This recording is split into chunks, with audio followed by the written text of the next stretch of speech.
Hello students. Physics ध्यान में आप सबका बहुत स्वागत है।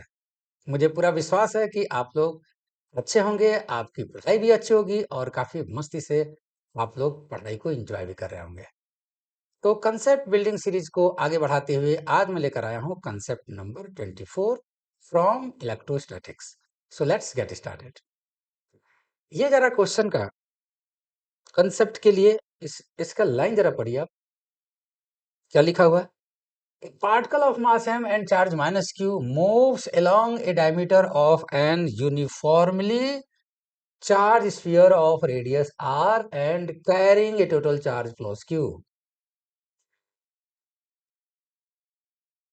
ठीक है, एक पार्टिकल है मास m और उसका चार्ज माइनस q है। moves along a diameter of an uniformly charged sphere of radius r and carrying a total charge plus q. एक स्फीयर है, प्लस क्यू चार्ज को कैरी कर रहा है, उसके डायमीटर के अलोंग एक माइनस क्यू चार्ज मूव कर रहा है, तो वो एसएचएम करेगा। Calculate the frequency of SHM of the particle. उसकी फ्रीक्वेंसी कैसे निकालेंगे या टाइम पीरियड कैसे निकालेंगे, इस तरह के क्वेश्चन अगर, तो थोड़ा सा इसको हम देखते हैं कि क्या इसमें आइडिया हम लोग लगा सकते हैं। थोड़ा सा हम शेप लेते हैं एक स्फीयर का और तब मजा आएगा इस क्वेश्चन को समझने के लिए। शेप हमने ले लिया और यहाँ पर मैं लिखता हूँ, एक शेप ले रहा हूँ कुछ इस टाइप का। ये शेप मैं ले रहा हूँ, थोड़ा इसको मैं नीचे ले आता हूँ और थोड़ा इसको बढ़ा देता हूँ ऐसे, ये शेप। ठीक है, अब इस शेप के यहाँ इसके अंदर ये पॉजिटिव चार्जेस भरे हुए हैं, चारों तरफ positive charge positive charge positive charge positive charge uniformly. ये plus Q positive charge uniformly इसके अंदर है। ये इसका सेंटर है। यहां से हम लोग एक, यहाँ एक होल है डायमीटर की तरफ, ये हम होल बना देते हैं ऐसे। देखो, ये एक होल बन गया। ठीक है, और यहां पर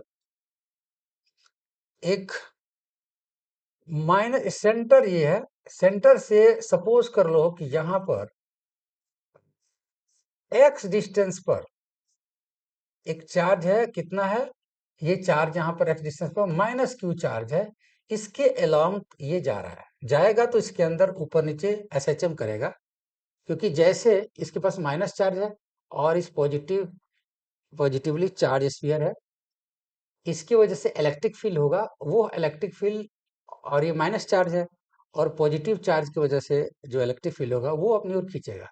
फिर जैसे आएगा उसके बाद फिर इधर रिपेल करेगा, फिर जैसे इधर आएगा इधर जाएगा अपनी ओर खींचेगा, मतलब ऊपर नीचे ऊपर नीचे ऊपर नीचे एसएचएम करता रहेगा। ग्रेविटेशन में भी आप लोग देखा होगा कि अर्थ के डायमीटर के अलोंग अगर हम कोई मास को अगर मोशन कराते हैं तो वो भी एसएचएम करता है। उसी तरह का कंसेप्ट यहाँ पर है।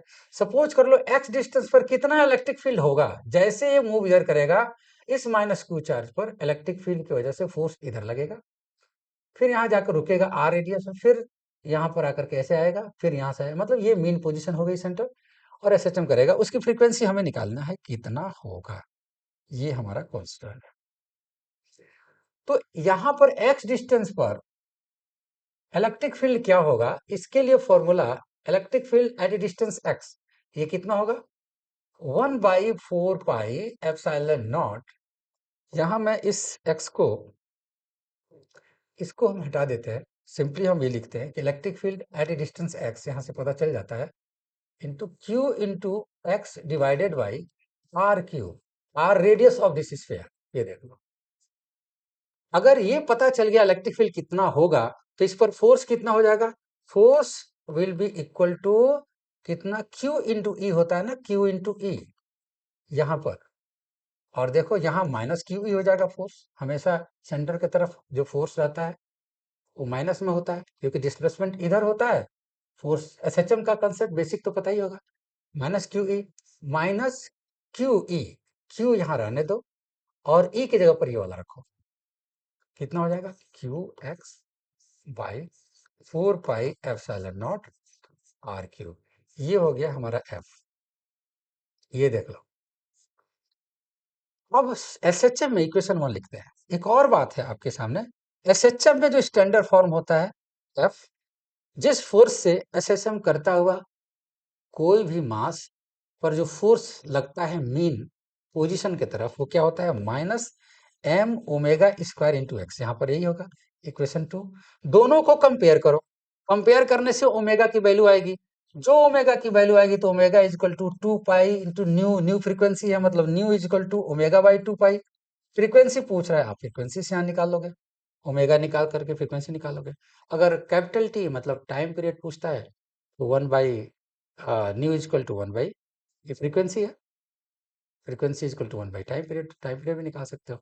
तो कहने का मतलब कि आपका कंसेप्ट यहीं पर क्लियर हो गया कि इस तरह के क्वेश्चन जब भी पूछे जाए तो कैसे फ्रीक्वेंसी और टाइम पीरियड आप निकालोगे।